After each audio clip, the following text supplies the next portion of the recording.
السلام علیکم ورحمۃ اللہ وبرکاتہ۔ میں خواجہ محمد اکرام الدین ہوں۔ میرا تعلق ہندوستانی زبانوں کا مرکز جواہر لال نہرو یونیورسٹی نئی دہلی سے ہے۔ آج ہم علامہ اقبال کو خصوصی طور پر یاد کر رہے ہیں۔ یاد کرنے کے انداز بھی الگ الگ ہیں۔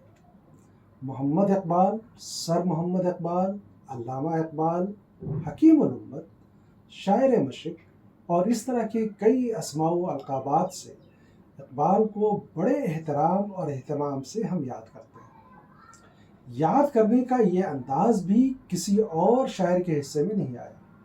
اس کی وجہ یہ ہے کہ اقبال ایک شاعر ہی نہیں بلکہ ایک عظیم مفکر اور قوم و ملک کے دردمند ہیں۔ لیکن کمال یہ ہے کہ یہ صفات ان کی شخصیت سے اس طرح متصف ہو گئی ہیں کہ انہیں ہم صرف شاعر نہیں کہہ سکتے۔ اگر ہم اقبال کو پڑھتے ہوئے صرف متن کو ہی نظر میں رکھیں تب بھی ان کی شاعرانہ عظمت کے قائل ہو جاتے ہیں۔ یہ بھی ایک عظیم شاعری کی بہت بڑی دلیل ہے۔ ان کی شاعری اگر فکر و فن کا اعلیٰ ترین نمونہ ہے تو دوسری جہت یہ بھی ہے کہ ان کی شاعری فکر و فلسفہ کا انتہائی وسیع سرمایہ ہے۔ اس طرح ہم کہہ سکتے ہیں کہ علامہ اقبال کی ہمہ جہت اور متنوع شاعری میں فکر و فن کی اس قدر بلعجبیاں اور نیرنگیاں ہیں کہ ان کے فکر و خیال کے ایک ایک پہلو سے کئی نکات ابھر کر سامنے آتے ہیں۔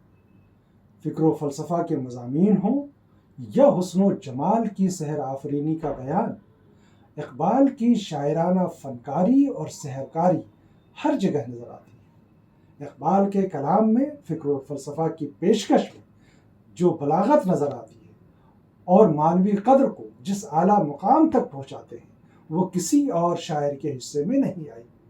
اقبال کے فکر و فن پر ہزارہ زاویے سے گفتگو ہوتی رہی ہے، مگر ان کے کلام کا ایک حاوی رجحان نوجوانان قوم و ملت سے تخاطب بھی ہے۔ اقبال ہمیشہ ان کی خواہش تھی کہ ملک کے نوجوان ملک کی تعمیر و تشکیل اور ترویج و ترقی میں اپنی حصہ داری نبھائیں۔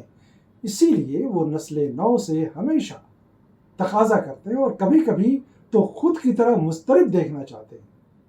اسی لیے کہتے ہیں خدا تجھے کسی طوفان سے آشنا کر دے کہ تیرے بحر کی موجوں میں اضطراب نہیں، اور خدا سے دعا بھی کرتے ہیں جوانوں کو سوزے جگر بخش دے، میرا عشق میری نظر بخش دے۔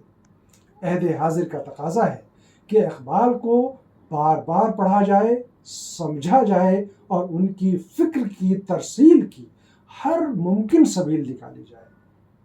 نئی نسل کی ذمہ داری ہے کہ اقبال کی اس وراثت کو آگے بڑھاتے ہوئے قوم و ملک کو آگے بڑھائیں۔ اقبال کو یاد کرنے کا اس سے اور کوئی بہتر طریقہ نہیں ہو سکتا۔ خدا حافظ۔